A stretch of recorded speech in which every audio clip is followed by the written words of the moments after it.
if you're for wholeness, healing, and freedom. Today, I have guest Shayna Rattler on, and she is the founder of a God shift movement. So if you are feeling stuck in your life, stick around.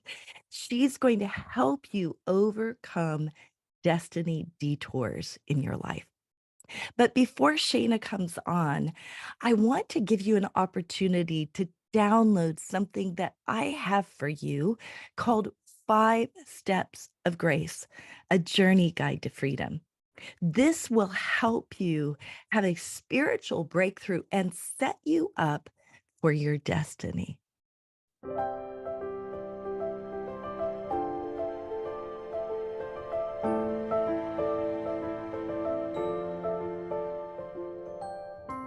Well, today on Healing Rain, I have Shayna Rattler, founder of a God Shift. Welcome to Healing Rain. I'm happy to be here, Sue. How are you? Oh, I'm wonderful. I have been traveling the world, and I have a funny story actually that goes along with the name Okay. of your podcast and TV show. The phrase shift is something that Americans like to use. Oh, yeah. And so I was recently preaching in Estonia, and I used the word shift in the preaching. And afterwards, my translator said to me, you know, the word shift, there's no great translation in Oh, wow. Estonian. So, but Americans use it. So I just use that phrase, shift. And so I kind of gave her language. A God shift is a paradigm shift where you Yeah, start to think and act differently. But that just happened on my travels. that's so funny. Yeah, I usually when I'm in other countries, they're like, "There's no translation for your slang. You're gonna have to speak good English." Yeah. Yeah. I mean, it's really fun. I mean, I'm so grateful for the anointed translators Mm, that I've been able to work with around the world, and not only in the preaching, but in ministry. yeah, And what I love about it, and just shout out to Brazilian translators, Estonian, Croatian, there's several of you right now that I recently worked with. But often there's a transformation in the sense of impartation in yeah. both the areas of healing ministry and miracles and in preaching. So that's one thing I love about working with translators. That's awesome. Great work. Yeah. Well, I'm looking forward to getting to know you.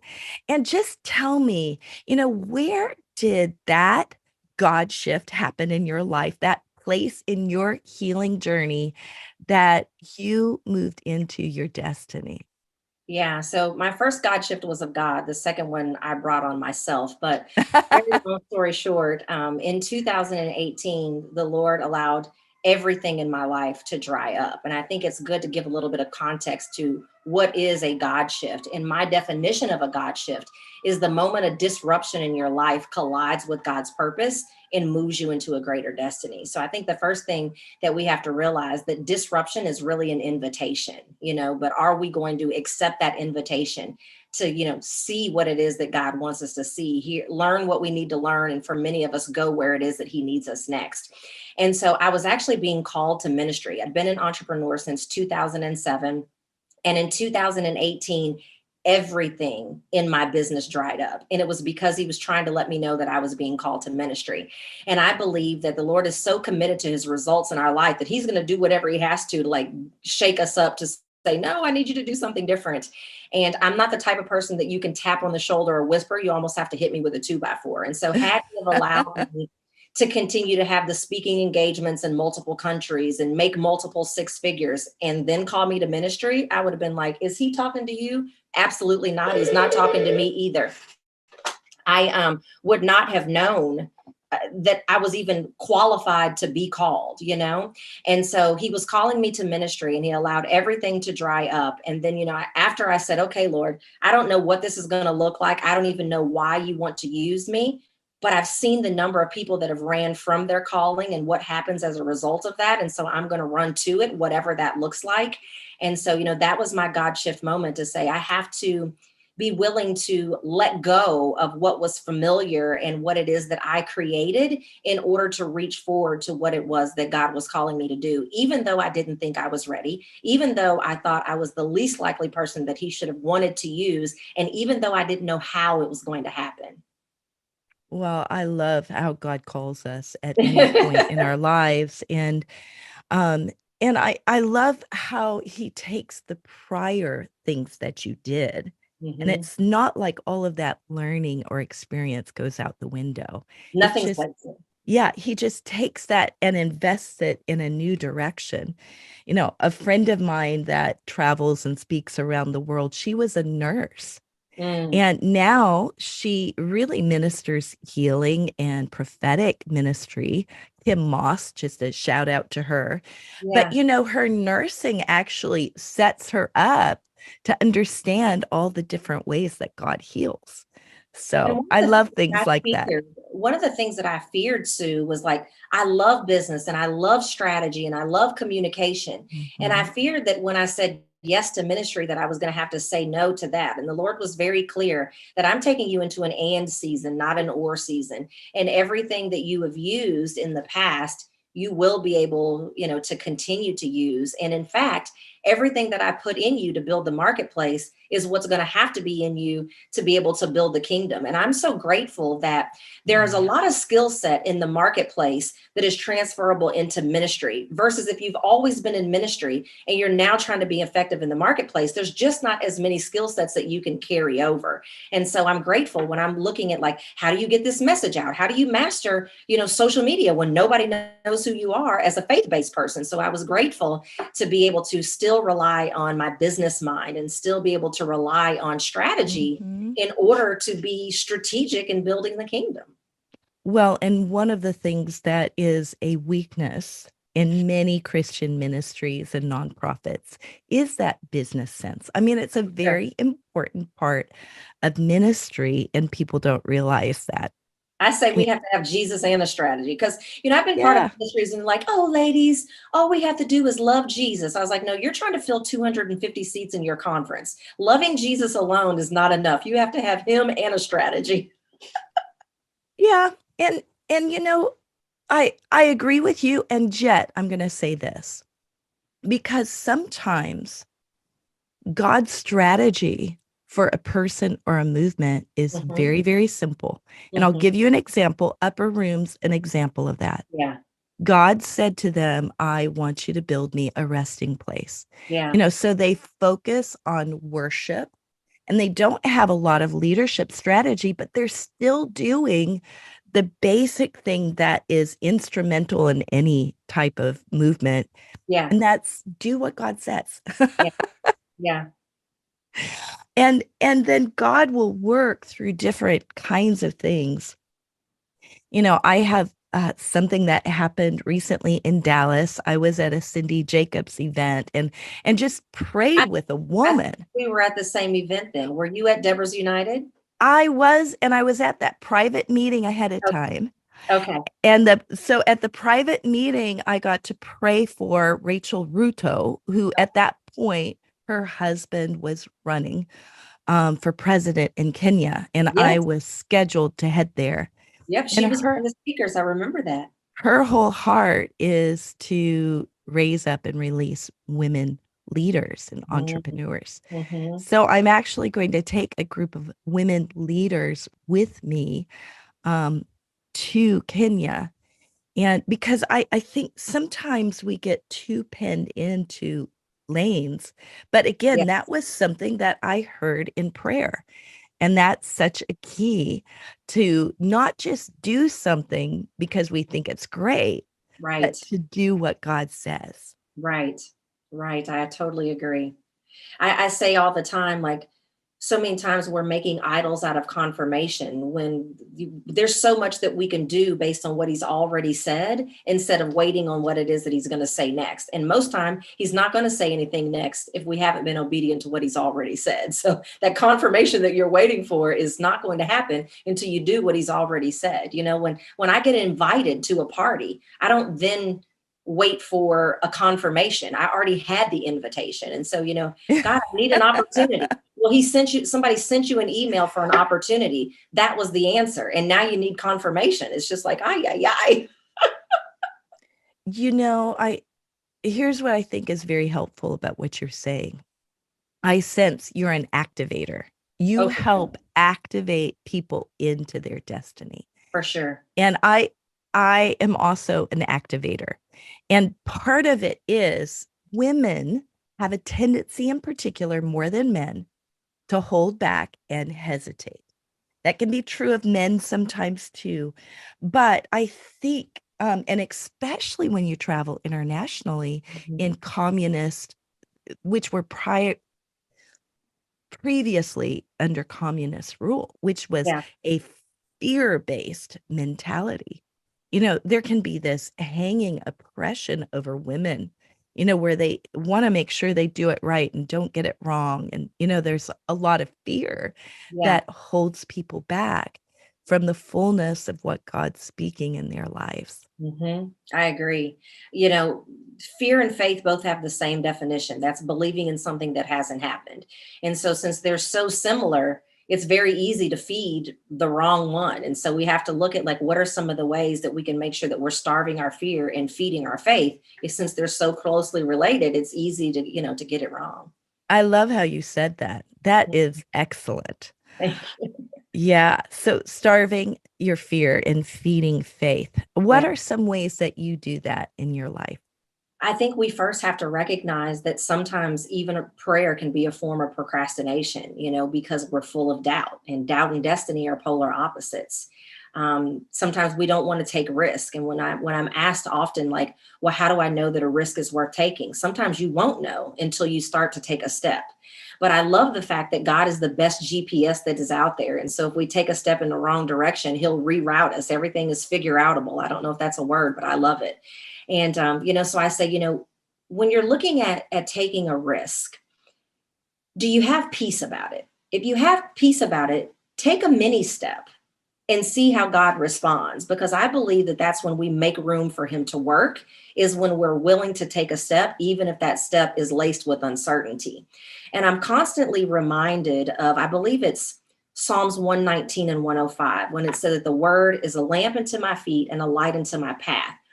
Well, so many of us won't move forward because we don't see a light into the distance, but it didn't promise us to be a light into the distance. It promises to be a light into the path. And so if we can take just one step, that will be our path. And then the next step will continue to be our path. And before you know it, that path will become into the distance. But if we don't know the how, or we don't know the entire staircase, many of us stay at the starting line. And just like a GPS can't get me to your house, like we don't live that far from each other, but my GPS can't get me to your house if I'm going to stay in the garage. It's very difficult for God's GPS system to get us to our destiny if we're not going to at least take a first step. And Lord, if we're, you know, there's this guy I know, and his name is Google. It may even be a girl. It's probably a girl because it's so smart. You know, what information is there in 2022 that you can't at least find the first step, Yeah, yeah, that's right? so interesting. Yeah. Yeah, and the first step, leads to the other things. You don't And it even know what's on the other side until you take the first step. yeah. In the business world, we call it creating in a vacuum. I can sit at my desk all day long and strategize what this business is going to look like and what the programs are going to be. But until I start talking to my audience and start taking some steps, you don't really know what's going to be required or how it's going to look. So we spend all this time getting it perfect and putting the perfect bow around it, only to realize that was the wrong thing. And now we're pulling the bow off, messing up the wrapping in the box, because we now have to go back and do it. It's like, no, just either get spiritual counsel or practical counsel, because it's not the same, right? Like I say, if you're starting a business and your pastor is not a business person, that's probably not the best person to seek counsel, other than if you're looking for some type of prophetic word about what he feels like the Lord is directing you to do. But he's probably not going to be able to give you the right step to do first. So Google that, or talk to a business owner, get the practical or spiritual counsel, regardless of, depending on what it is that you're dealing with, and then take that first step. And then that's when you'll know what the next step needs to be. And then so on and so on. That's why it's a light into our path. And then before you know it, you're in the distance and all is well. And there is a parable that speaks well of that, and that's the parable of the person that was given different Yeah. The different three talents. manas. Yes, Yeah. different Yeah. talents. Yeah. However it ends up being translated, but the one that dug a hole and put it in the ground was severely rebuked. Yeah. And part of it was a mindset about God that was Yes. wrong, you Yes. know, because God rewards when we steward what we've been given well. And in fact, he gives us double, Yeah. and he multiplies it because of the action that we have taken. I have a post that's scheduled to come out on my social media this week, and it said, miracles are manifested in motion. There Mm. has to be action. There has to be movement. You can't stay stuck. I say, don't ask God to order your steps if you're not going to move your feet. We have to be doing something. And even waiting is not passive. Many of us are waiting on the Lord. There's several areas of my life that I'm yet waiting. But I heard Pastor Krista Smith from California. She said, because she was one of the speakers at the Deborah's United conference via video, and she said, when you're waiting on a miracle, or you're waiting on God to move in some area of your life, number one, you have to ask yourself, what are you doing to make room? Sometimes that's making room in our mindset. Sometimes it's making room in our physical environment. But the second step that really stood out to me is, how are you stewarding what you have in your hands now? And so that was a check in my own spirit, because that's what I did when I got started. When I said, okay, Lord, you said that I'll preach and teach in stadiums, I'll have a television show, and I'll use my prophetic gifts for celebrities and politicians. They're not coming to me through an opt-in form. I have no idea how I'm going to make this Mhm. happen. So I had to say, what can I do now until he opens those doors? And so I had to look at my own platforms and say, I can continue to open my mouth and share what he's sharing with me. I can share what I'm studying. There's so many things that I can do to steward what it is that I already have access to. And I believe if I don't, he probably won't reward me with some of those greater things that he's shown me. So I love that parallel with the guy with the digging in the ground, and I'm just going to, Oh yeah, I like our love it too. grandparents used to do back in the day, money in the backyard. The Lord's been doing something regularly in my life recently. So, when it keeps happening over and over, you start to take notice. Yeah. But he's having me prophesy over complete strangers Wow. that end up becoming friends, or they have a lot of influence, or they are in politics, or they Mhm. are in television, or Mhm. you know it, it's regular that Yeah. he's doing it. And part of what I see him doing in that is that he knows those bridges that he wants to build, and he knows the timing for them. Yeah. Yes. And really, when I am prophesying over a stranger, I don't know them. You I don't know don't what know they do. who they are. I don't know what they do, but God does. Mhm. And he's been regularly using this in my life to connect me with people he wants me to connect with. And so it's kind of funny, but part of it is he knows that when I hear his voice, Mhm. I will take action. That's right. He can trust you. He can trust you with the instruction because you'll be obedient. Yes. That's a word for somebody right there. That'll preach by itself. It really will. And learning to do that, where you're very careful. You only share with that person what you hear God saying, and then Mhm. you stop. You Hmm. don't say more than God's saying. You Hmm. don't exaggerate, Yeah, you don't but take you away. yes, but you listen to what he's saying. And it doesn't always happen, but I was in Croatia recently, and the pastor had told me ahead of time, this is a Wednesday night service, and we don't usually have much ministry. It's a school night. People go home. You Hmm. know, most of the time people don't come up for altar calls. So he told me that ahead of time. But as I'm listening to the Lord's voice, he had me bring up all the prayer counselors, and there were about 10 of them. Hmm. And and then he had me prophesy over all 10 of them. Boom, Wow. boom, boom, boom, boom. And then I turned to the senior pastor who knew them well. I didn't know them, but I said, "Were those prophecies accurate?" And he shook his head and he pointed to a couple that he was very surprised that I got them. Well, Wow. what happened next is ministry exploded. I mean, everybody came up. Everyone stayed several hours just to be ministered to by the entire team that was with me. That's so Um, beautiful. isn't that cool? It's so beautiful. But that's not something that I do all the time. I'm just listening to God and Yeah. doing what God tells me to do when he tells me to do it. I heard someone say recently, Sue, and it reminds me of what you're saying right now, is that it's one thing to be filled with the Spirit. It's another thing entirely to be led by the Spirit that you're filled with. And that's what I hear you describing, is that you're not just filled with the Spirit, but you're actually being led by that Spirit that you're being filled with. And I think that's so key.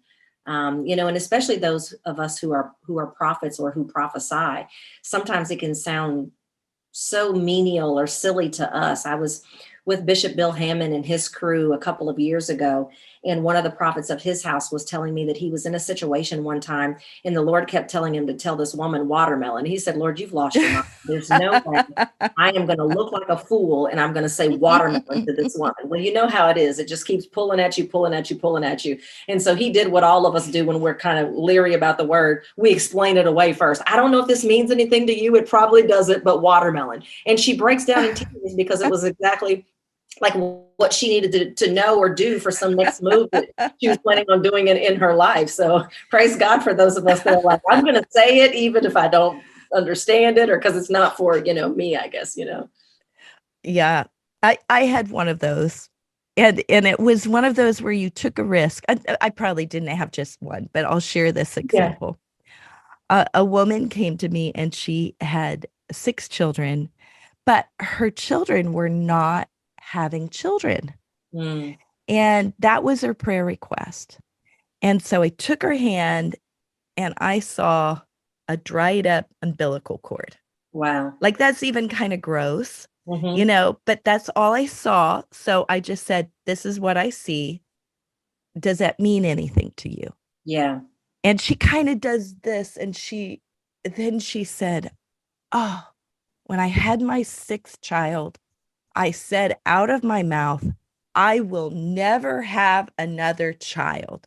Mhm. And she realized that she had cursed her family line. Yep. So we prayed against that. And then I said, "Take a bottle of oil, go pray for your children." Hmm. And and then they began to have children. Yeah. We take so lightly. I believe that scripture, that power, life and death is in the power of the tongue. I think we all know it and we all say it, but I don't think we realize the implications of it. One of my spiritual fathers told me something about a year ago. He said, "My wife and I don't even joke about things that we don't want to happen, because it's like the moment a word comes out of your mouth, everything around you conspires to make that happen, because it doesn't know the difference. It doesn't know the difference. It doesn't know that you're praying against that." I did a live a couple of weeks ago, and I was asking, is your speech in alignment with what it is that you're praying for? Or are you saying things that are out of your mouth that are the opposite of what you know that you desire, what God has shown you? And the people in the comments were like, "Oh my gosh, now that you're giving these examples, I do that all the time." And so in this season, I'm being very mindful I'm real big in this season about kingdom authority and teaching believers how to unlock that kingdom authority. And I have this formula, and it's called the ABCs to unlock heaven. And we won't get into all of it, but the C is confession.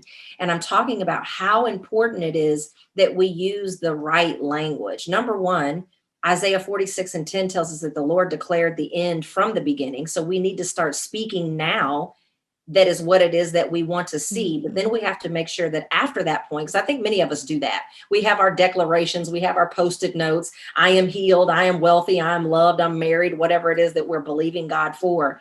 But then we'll have words that come out of our mouth. I'm believing my son for the prodigal to come home.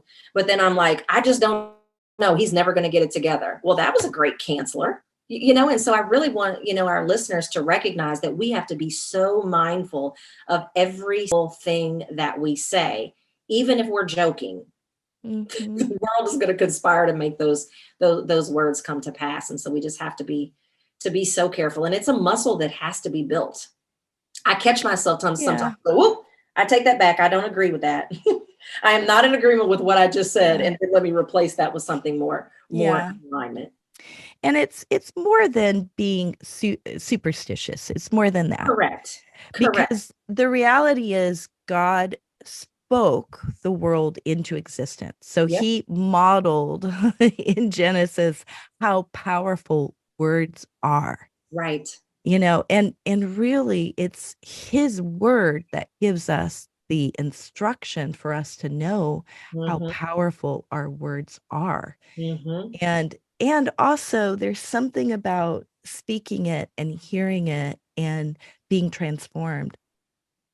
In a God shift in my life, I've been a pastor almost all of my life. I mean, I've been pastoring since I was 19 and Oh, preaching since I wow. was 19. And if you count youth ministry, Yeah. that's where it began, and planted several churches. I mean, I've just been preaching and pastoring for a very long time. Mhm. And I had an encounter with Jesus, and it was an encounter where he shifted me and told me I needed to lay down pastoring because I needed to now no longer pastor with traveling on the side, but Mhm. to shift and begin to go to the nations that Mhm. I'd already been invited to go and Right. preach at, and Right. to travel regularly. And so it was a great big shift. And you know what? I'll share a fulfillment for it, because one of the things he said to me is, I want you to do this because there are girls around the nations that have never heard a woman preach or minister in power in signs, wonders, and miracles. And they need to see examples of women doing that. Mhm. And I told you about the service where I'd prophesied over everyone. At that service, I'm walking out afterwards with the sister of the pastor. And she turned to me and she said, we've never had women prophesy and minister in power before. I mean, it was Wow. like I could tell it was a really big deal. And I thought of that word, where God wanted me to travel Yeah. because he needed a forerunner to activate things in little girls' hearts and in women's hearts and in young men's hearts. Mhm. But I wouldn't have seen that fulfillment if I hadn't said yes That's and right. got on a plane. That's You took that action. You took that step into the path. God knows what he's doing, He does. He does. and I, he I've had to knows. remind myself of that this week. I'm currently in Memphis right now, um, selling a property and getting my son moved into an apartment. And everything that can happen has. The closing has been delayed. I was literally down at the city of Memphis going, I'm not leaving here until somebody gives me answers before this recording. get my son set up. He got fired last night. And I'm like, he just took on Wow. this apartment with, that is more expensive than the last one. And he lost his job last night. And so I just had to take a deep breath after I went, are you kidding me? I just took a deep breath and said, God, you know what you're doing. And so when it comes to the closing of this house, when it comes to what's going on with, is he going to get a job quickly? Am I going to have to continue to, start paying his bills? I just said, you know what? I'm not even going to think about any of that right now. I'm just going to trust that you know what you're doing. And I don't really like this right now. And it's an inconvenience. And I've been in Dallas, in Memphis longer than I wanted to be, but he knows what he's doing. And, a month from now, I'm probably going to look back and go, wow, I'm so glad that happened exactly the way that it did. Yeah, God has his ways, Mhm. even in but we've gotta listen. Yeah. We've gotta listen because making assumptions is not gonna help. Not at all. It's gonna And take us f down a rabbit hole, and then our minds are gonna Yes, just be amuck, and we're not sleeping at night, and yeah, I totally agree. We don't yes. assume anything. Well, I'm just very grateful for you and for your message. As we close this interview with Healing Rain listeners, Yes. is there anything else that you would like them to hear? I would. First, I would like to give them a free gift if I can. We've talked a lot about shifting, and I believe that all of us are being asked to shift in one area of our lives or another. And so I have a free guide, and it's called When God Says Shift. And it actually covers the 4 shifts that are going to be required to get you into a greater destiny. And they can get that at godsayshift.com. But what I want them to know is that for every single one of us, whether or not our lives are going really well right now, or maybe they're not going so well, there's another level of destiny that awaits us. But we are going to have to, like Sue said, listen to what it is that God is telling us to do and be prepared to take uncomfortable and uncertain action in order to get there. So I just want everybody to recognize, like, don't let this be the year that you continue to sit on the sidelines. Recognize that as a believer, you have authority. Take control of your life and partner with God to get to where it is that He needs us to be. Because every day that we don't access the wisdom and information that is there for us is a day delayed to answer the amazing life that's calling you. Well, thank you so much, Shayna. You're welcome. It's a pleasure. And listeners, I agree. You have an amazing life in front of you. You have a future and a hope. You have a destiny, and there are things that only you can do. It's like he's put people into your pathway that are waiting for what you carry. And so let this conversation today be an activation starter in your life, and Yes. that you begin to move down the path of walking in the fullness of God's calling in your life.